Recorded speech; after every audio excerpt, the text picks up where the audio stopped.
Our news is brought to you by Alive. Believe in best. The newly elected F&M leader says his party will be a force to be reckoned with in Parliament. Meanwhile, the Ministry of Education announces school closures. A sexual offenders registry won't be made public, says the Minister of National Security, and a fun day in Grand Bahama for inner city youth.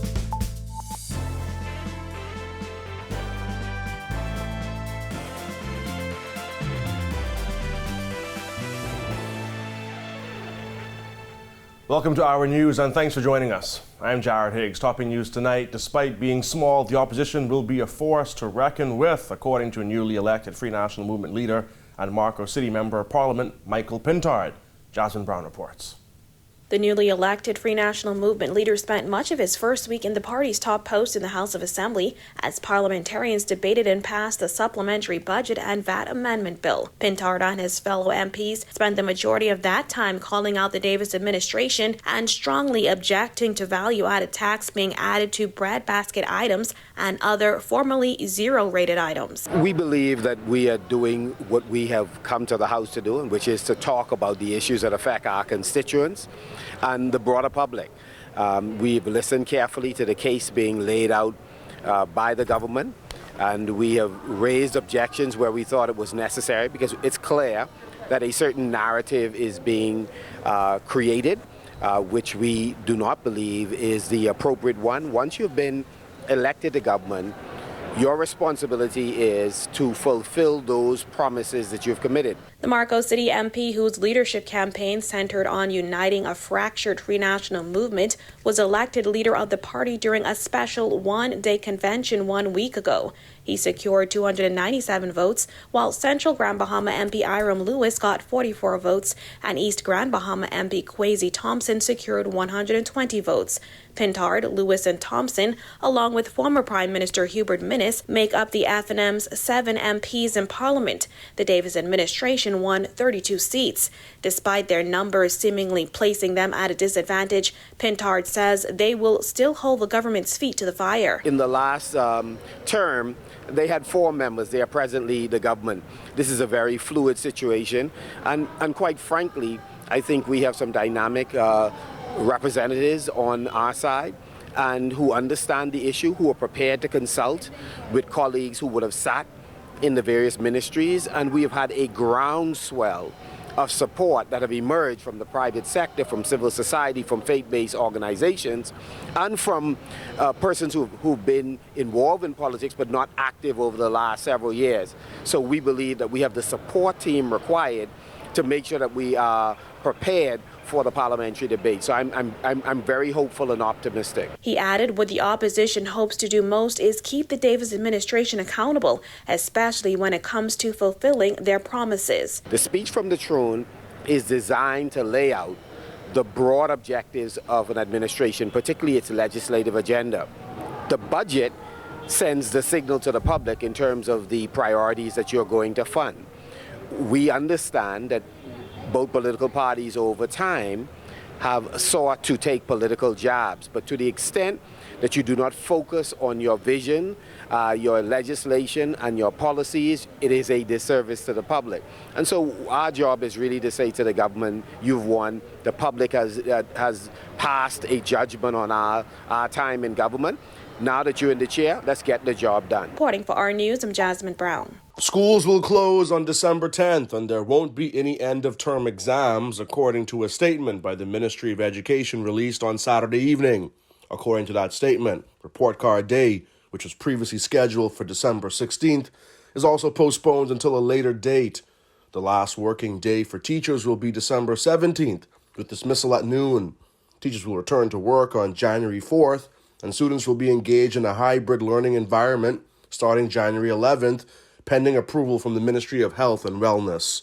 Further details related to the hybrid learning system, students' assessments, and new dates for National Report Card Day will be provided at a later date. Well, National Security Minister Wayne Munro says the sexual offenders register cannot work if it's made available to the public. He said how the law works is the Minister of National Security is only to release information of someone on the list in certain instances. The law requires me to notify persons who in my judgment should be notified. So for instance, I've received a representation that I should notify every school that a sexual offender is going to live next to. Whether you will see their pictures on the community announcement will be driven by the nature of their offense and whether that is proportionate and appropriate. Monroe says there are 70 convicted sexual offenders in prison, with 2 or 3 of them to be released in January. He added the perception that there will be a public list of sexual offenders will not happen, and explained in countries where that is the case, names are removed easily with court orders. It does not work like that. And the experience in other countries have been that list disappears very quickly when that happens. People get removed at light speed as they go to judges and say, my name, pictures on this list, people have been harassing me daily. And the judge says, good, your name is removed then. So this concept in this small country of vilifying people based on a listing is what we will educate people about.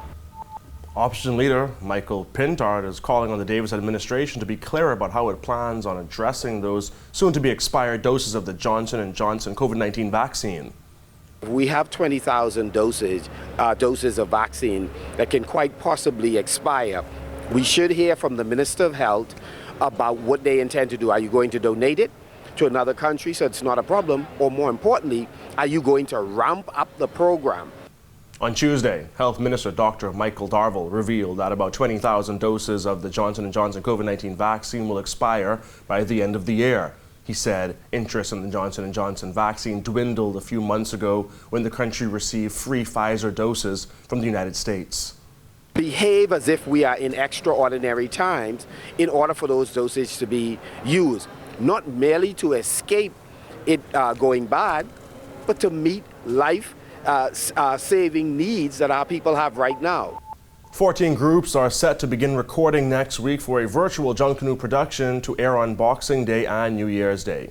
7 Category A groups and 7 B groups will put on a downsized production due to the pandemic. However, it is still expected to be a fantastic show, according to Junkanoo Corporation of New Providence Chairman Dion Miller.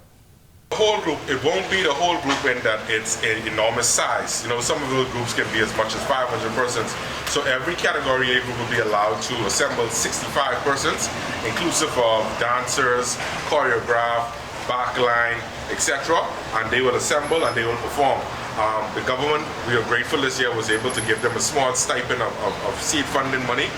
So groups are making their final presentation now, fresh costumes. The location for the shoots will be kept secret, as members of the public will not be able to attend or watch in person. Each participant will also be tested for COVID-19.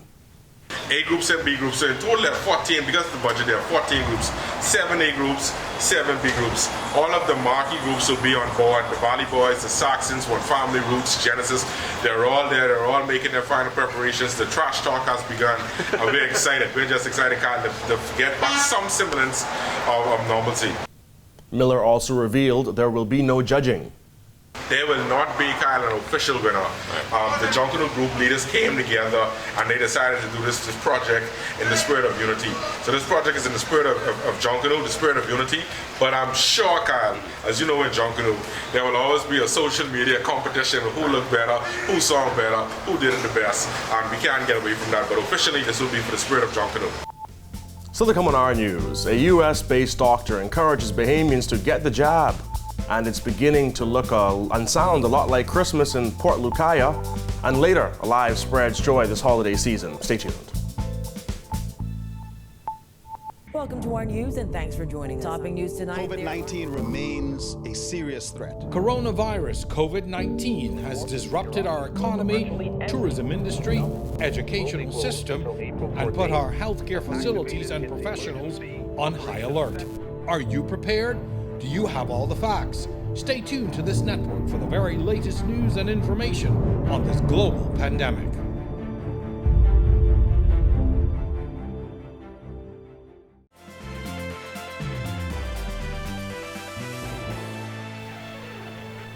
More than 54% of people in the Caribbean region have been fully vaccinated against COVID-19, but the Bahamas is still falling short of that milestone. Case numbers are low locally, but a Bahamian doctor working in the U.S. is encouraging Bahamians to get vaccinated and boosted as soon as they can.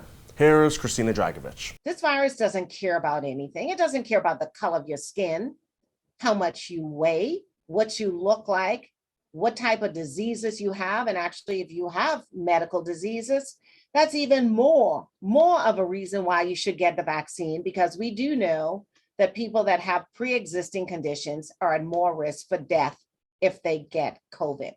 So if you don't do anything else to protect yourself, the vaccine is the best tool that we have in our toolbox to prevent you from dying from this virus. Dr. Marina Turnquest-Wells is a Bahamian doctor living and working in the United States. She's worked through the pandemic and has had the virus hit close to home when her niece, Nikki DeVoe, became critically ill on Inagua and had to be airlifted first to Nassau, then to the U.S. for care. You're much less likely to end up in an ICU with a tube down your throat on a ventilator on death's door. A month after DeVoe was airlifted to the U.S., Turnquest-Wells says her niece is conscious after being heavily sedated for weeks, but doctors are still not sure if she will be able to talk. Turnquest-Wells says it's only by the grace of God and the prayers of loved ones that her niece has made it this far. About 146,000 Bahamians and residents have been fully vaccinated against COVID-19. Turnquest-Wells says that just isn't enough. That's not even half of your population. We know that with either vaccination or herd immunity, if people get COVID and they develop antibodies, we know that that's somewhat protective. But those antibodies wane. They don't stick around forever. We have had patients who've had COVID twice. She says the best protection we have is to get vaccinated against COVID-19. Reporting for our news, I'm Christina Dragovich. Thousands of Grand Bahama residents attended the Christmas tree lighting and concert at Port Lucaya Marketplace on Saturday evening. The event featured a Junkanoo welcome, Christmas carols, and of course, an appearance by Santa Claus. Minister for Grand Bahama, Ginger Moxie, says the event was highly anticipated. Residents of Grand Bahama have been waiting patiently for this wonderful event to return. The Christmas tree lighting and concert in Port Lucaya is a holiday favorite for residents and visitors because it ushers in the Yuletide season with excitement and stirs the anticipation of Christmas in the hearts of children and adults.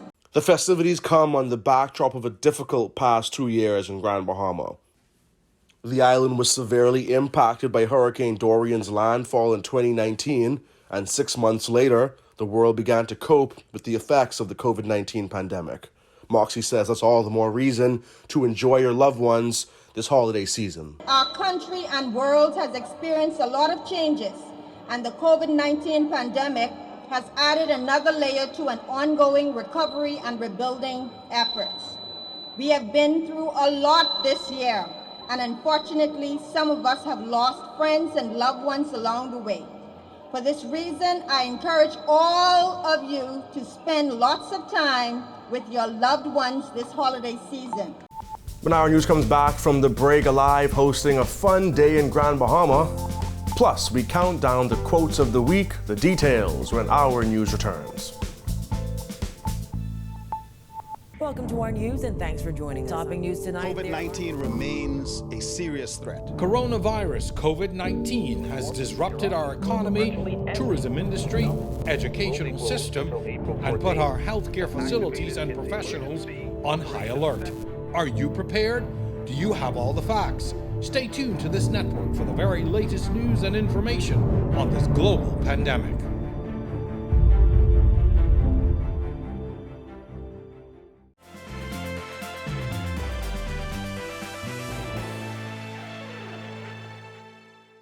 Inner city youth in Freeport were treated to a fun day courtesy of Alive. Owner of the Reach Out organization, Dudley Seed, says the initiative is bringing smiles to people's faces, especially those who have felt the true burden of the COVID-19 pandemic. Today they put so much smiles on these kids' faces. I think a lot of people were shut in last year from COVID-19. This is give a golden opportunity for the kids to smile a bit. Parents out here with their kids. This is a wonderful initiative. And I think more corporate companies should do something like this. Christmas come early for the folks in the city area pretty much. And we're having a wonderful time out here. And I just want to say a special thank you to Alive for what they're doing here today. CD says a major concern in Grand Bahama right now is gun violence. A victim of gun violence himself back in the mid-90s, the youth advocate made an appeal to young men in Grand Bahama. If I had to die today, I wouldn't be doing the work that I'm doing. So that's what I want them to understand. You can't see your future right now, but if you understand the purpose of your life, then I ask the young men to put away their guns, put it in knives and try Jesus. Alive's mobile sales manager for Grand Bahama, Wanda Strawn, explained why it was important for the company to put on the event. To celebrate our 5th year, we've been moving around the islands in the community saying thank you. I think that is so important, especially with the pandemic that, and all of the challenges that families are having.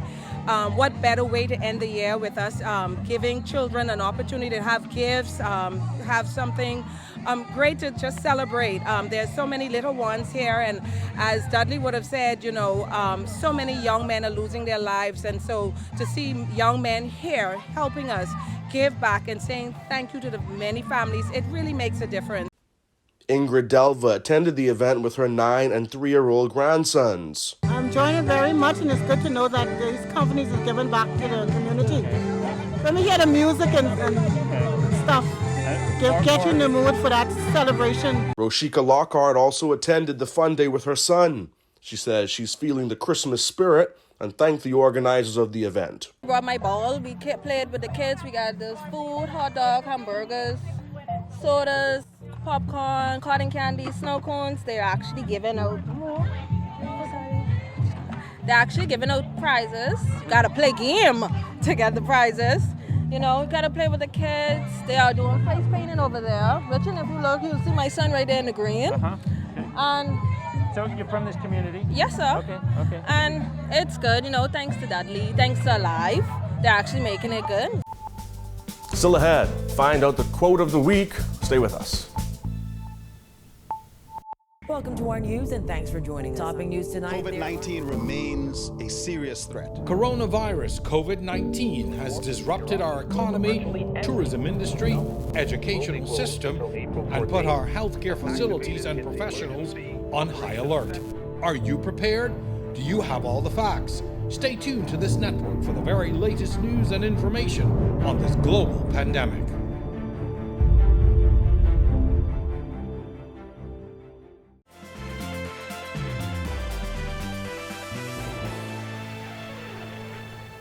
Welcome back. As we look back at some of the most memorable moments in news this week, Parks and Beaches Authority Chairman Mikel Barnaby comes in at number 3. He told Parliament that spending is $22 million over budget. Our obligations, Deputy Speaker, now far exceed the authority's approved budget. While $15.2 million was approved for 2021-2022, the authority's obligation is now approximately $37 million. At number 2, Grand Bahama Police Press Liaison ASP Stephen Roll urging the public to report individuals carrying illegal firearms. He was responding to a question about a recent uptick in shootings and killings in Grand Bahama. What I can say is that we want to continue to urge the public to find ways to resolve conflicts. We have a lot of young men out there who may find themselves in possession of illegal firearms, and if police are aware of these firearms and these police possession, the police can talk in the nearest police station so these guns can come off the streets and we can save another life in the Bahamas.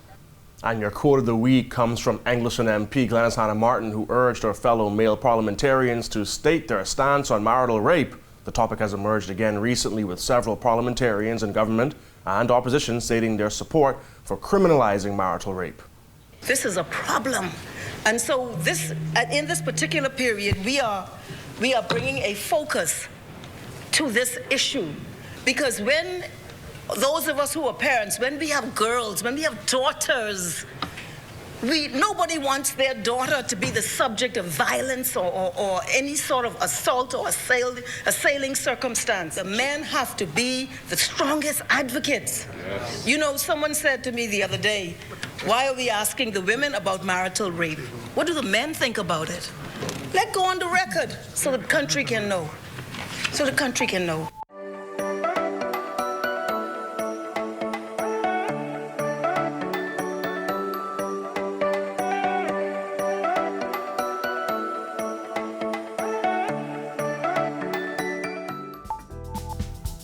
Thank you for joining us for Our News Tonight. On behalf of the entire news team, I'm Jared Higgs. Have a beautiful evening, Bahamas.